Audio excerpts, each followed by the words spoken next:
They are wacky and wild moments that will live in infamy.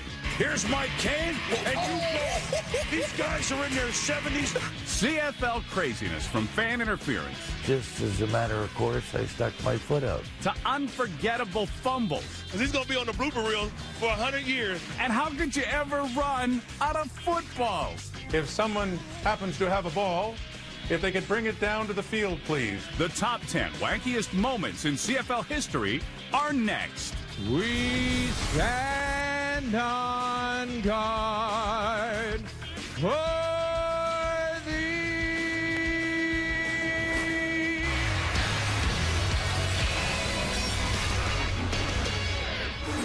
Hi, everybody, and welcome to another SportsCentre Top 10 special. I'm Darren Detition. As always, we are glad that you tuned in. On today's show, we're going to look at some of the wacky moments in CFL history. Moments that you really have to see to believe. We've got old guys fighting, we got fumbling, and we got plays that are just plain wacky. Now, in 1994, the Las Vegas Posse joined the CFL as part of the expansion of the U.S. You know that saying, what happens in Vegas stays in Vegas? Well, number 10 is one of those moments that should have stayed in Vegas. Dennis Park was a Las Vegas lounge singer. I don't know if he'd ever heard the Canadian national anthem. Even though it's in the United States, this is still the Canadian Football League. This had to be the most embarrassing moment in all of CFL expansion. With growing hearts we see thee rise, the true and strong and free. Instead of "O Canada," it was more like "O Christmas Tree." From far and wide, O Canada, we stand on guard for thee. National anthem is, that should be a no-brainer. From far and wide, O Canada, we stand on guard for thee. Nobody in the stadium really knew it, except for the Canadian players on our sideline. Not like it was in front of 50,000 people, thank God. You know, it was only in front of 5,000. God keep our land glorious and free. You couldn't help but laugh, but it was one of those moments. Wow, that's embarrassing. O Canada, we stand on guard for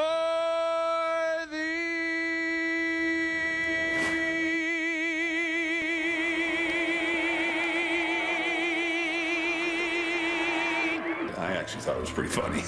He felt terrible about it, from what I understand. Dennis Park, he had a chance to make it right, and he did. we stand on guard.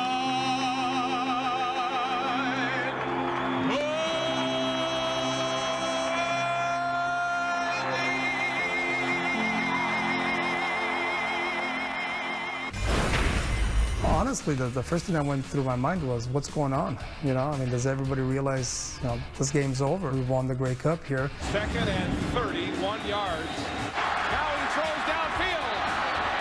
Oh, incomplete.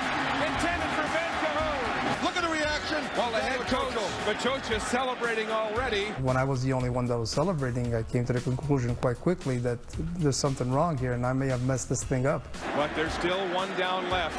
But I must have been clearly the only one that was operating under the premise that it was 3rd down, so clearly it was quite funny. We've seen just about everything in this Grey Cup. Well, yeah. I didn't even know until after the game, you know, when it was on TV and everybody was showing him kind of dropping to his knees and celebrating, and there was still one more down to play. The Eskimos one play away from Grey Cup victory.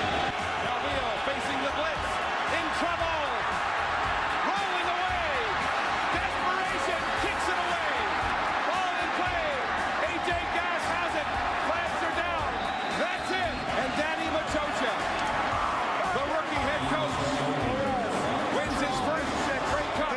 We can sit back and laugh at it now because we ended up winning that game, but you know, unfortunately for him, it was one play too early. We had a team dinner afterwards, And that's where all the fun started, and a lot of people within the organization got their money's worth. Let me say that. The first Grey Cup played in overtime since 1961, and he is beside himself. It was clearly funny at the time, and having said that, I wouldn't mind reliving that a few more times over my coaching career, given the opportunity.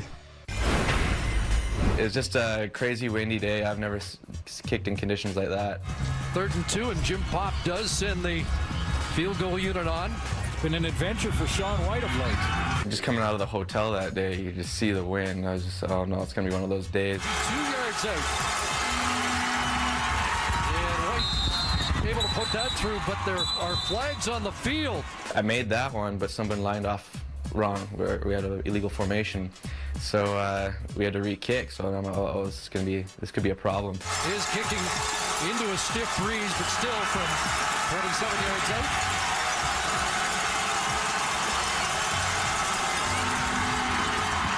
And White puts that up, and it is going to be knocked down. It didn't even reach the goal line. I hit it exactly the same way. I thought I hit it perfect, and I saw the ball just go up. And I've never seen a ball just stop in the air, go hard right and backwards. If you're thinking we're overplaying the significance of the wind, watch this. That one knocked down completely by the wind. That hit a wind tunnel. Yeah, it was nuts, and it makes it tough to play football, but it's CFL, and that's the elements are part of the game. And it just died in the middle of the air. I'd never seen anything like that in my life. I was watching that game the next day. It was on the Monday night, right? So I had Shea Emery with me and my long snapper Marty, and we're just watching the game. We're all pretty down the dumps because we lost the game the day before. And Come On Man comes on and usually picks me up and makes me happy to watch that. But yeah, then he brings up Canada. Hey, playoffs north of the border in Guelph. The field goal kicking was really fun. Sean White's a pretty good kicker, Montreal. We're going to try a 22-yard field goal. Kick is up, and it's good. It's good. Come on, man! So Shea and Marty both kind of looked at me like, ugh, they just didn't know how I was going to react. But I stood up in my seat. I'm like, yes, I'm on, come on, man. So we all start chest pumping, high-fiving. It was great. When we return, Well, I mean, it was truly wackiness at its finest. two of the wildest endings you will ever see. This play is still alive. And a goal line fumble that would make Leon Lett proud.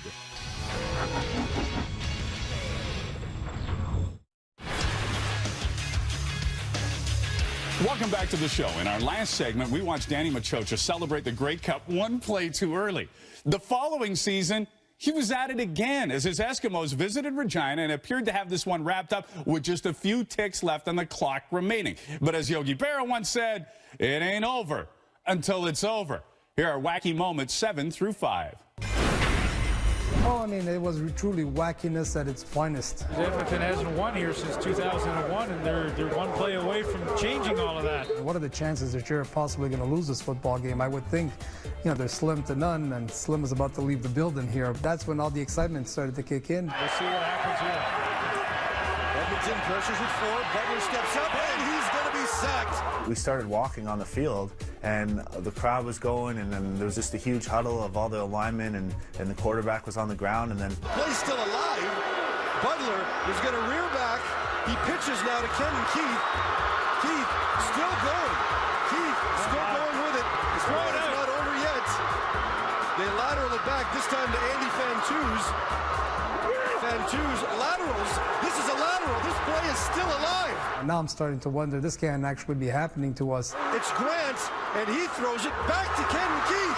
Can it happen? No! Inside the 10-yard line. It was bizarre. It was strange. It was wacky. Let's just let this one breathe a little bit. There's I think the ball should have been down there. I don't know why this play continued on. It felt like the play took literally a couple minutes, and just stand on the sideline, you're helpless. We should have music to this. I'm just waiting for the band to come out from the end zone. Andy Fantuz ends up making a good play here because he gets way across the field. Right near the end, I remember I remember Kenton got the ball back about the 15, and he had myself and then Rocky were both in like the rugby lateral positions. He had an opportunity with 2 or 3 guys to his right to pitch it out. Oh my! Looking back, if he would have passed it to me, I would have scored, or I could have given it to Rocky and he would have scored for sure. Danny Machocha is just going through the gamut of emotions right here on this play. Danny's one of those guys that wears his emotions on his sleeve. My heart was pounding. Think back to the Grey Cup last year when he thought he'd wanted to play earlier. Uh-oh, no, it won't happen to me again. They were probably one lateral away from, taking that streak from 5 years to 6 years. And that play will be on all the highlight shows tonight, and had it gone in, it would have been the most memorable play of this CFL season without question. Geez, we should have had it. It will bring out Damon Duvall for the game winner. We had our kick-out team in because we know if they missed it and got it through the end zone, then we'd lose the game, so we want to get it out of the end zone. First option is you run it out, get it just past your goal line and kneel down. Second option, if you don't think you can run it out, is you kick it back out into the field of play. 36 yards for the win. 1 point would also win it. Here we go. Duvall, the kick is up. It is wide. Knocked down. Now they have to kick it out. And they do. Got to get 5 yards. Now Duvall kicks it back through. Got to kick it out again. They will kick it out, but they don't get it out. Who has the football? I think we were all a little confused. It was just kicking it back and forth. They kicked it, now we kicked it, now they kicked it, not really knowing what was going on. It's a touchdown, Montreal. I remember after the game, everybody kind of standing around and nobody really knew if the game was over or what had happened. We'll take a look at it. Every time the ball is kicked, the man receiving the kick, he has to be given a 5-yard radius to receive it. At the time the ball's touched, the Alouettes are more than 5 yards away. No problem there, because the Argos touched it at the back of the end zone. When Damon Duvall catches it here, the Argos have given him 5 yards. No problem here. But now when Duvall kicks it back into the end zone, this is the one we need to look at, and it looks like no problem because the ruling is made at the point where the Argos first touched the ball. The Alouettes were more than 5 yards away. Grant Shaw made a heck of an effort to try and get this one out, but this is going to be a touchdown. Alouettes win. The ruling on the field stands. Montreal will now kick a convert. I got multiple calls from guys back in the States, like, what is going on with the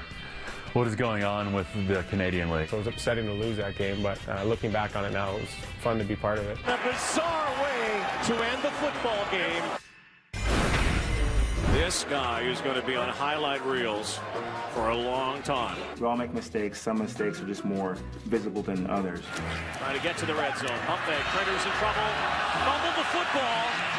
And the Lions, no, they don't have it back. It's still loose. Ronald Flemings has it, and he's got a touchdown. I saw the ball on the ground, so I'm a defensive lineman, never hold the ball ever, right? So, like, oh, I'm going to go score, right? Oh, my goodness.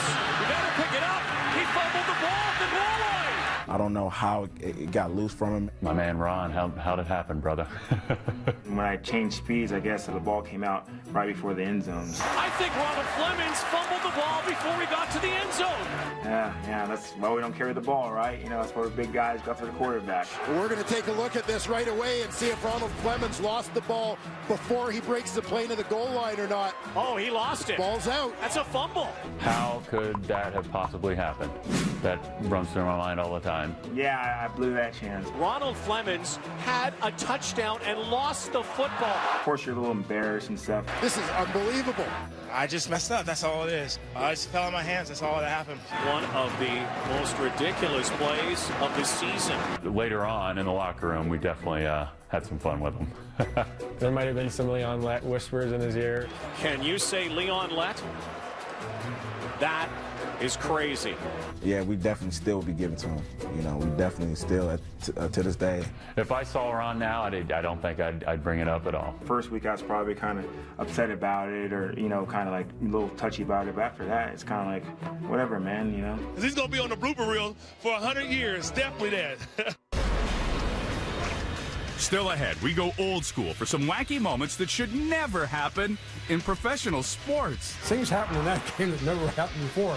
Guy almost drowned. The infamous Mud Bowl makes its mark on the top 10, while a fan steals the show at the 1956 Grey Cup.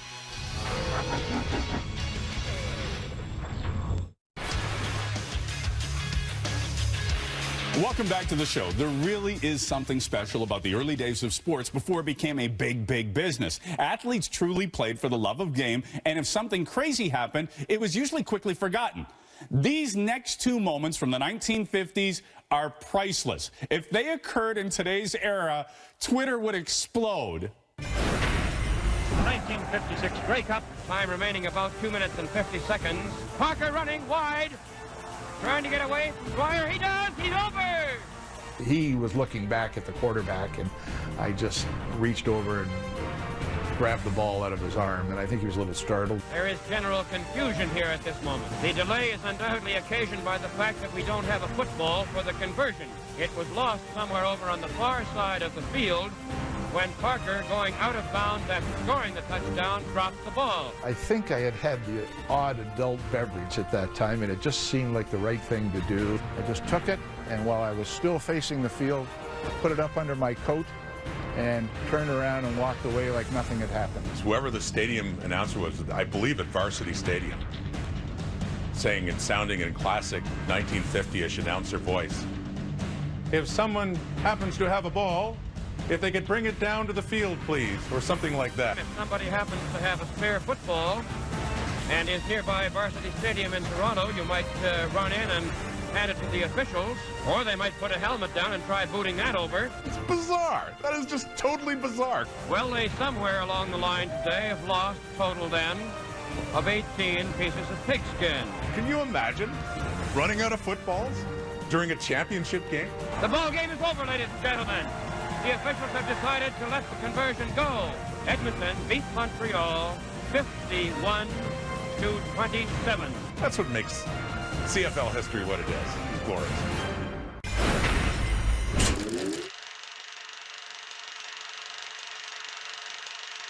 The 1950 Grey Cup Championship was played in Toronto's Varsity Stadium. It had all the makings of a close game. The Winnipeg Blue Bombers, runaway winners in the West, against the Toronto Argonauts, upset winners in the East. But as so often happens in the Canadian game, nature intervened. It snowed the night before, so there was about 6 inches of wet snow on the field. They had cleared the snow off the field. Not only cleared the snow off, they cleaned all the grass off. They had bulldozers out there. You can imagine the mess that was left after that. Going to be a pass. Takes plenty of time. It's a long one on the far side, and it's intercepted by the Eagles. It's like playing in a pigsty of some kind. It's just slop. The old saying is you can't tell the players without a program doesn't apply today. The program wouldn't help you this afternoon. Things happened in that game that never happened before. Guy almost drowned. And the player is hurt over in that pool of water. Whether he was drinking or drowning, I don't know which. Well, you know, there's a picture of Heck Creighton and a football player bending down, looking at Tinsley and rolling him over. I was the guy. I slipped on the turf, you know, and it fell on the side of my face. Well, he looked like he was unconscious. He was laying still, I must say, but he came back and played in the game. It was a real classic because where would you ever play in conditions like that? That was 1 in a million. Still to come, fan interference gets taken to a new level. Just as a matter of course, I stuck my foot out. Plus, after holding a grudge for over 40 years, these legends show they still have some fight left in them as the countdown wraps up with the top 2 wackiest moments in CFL history.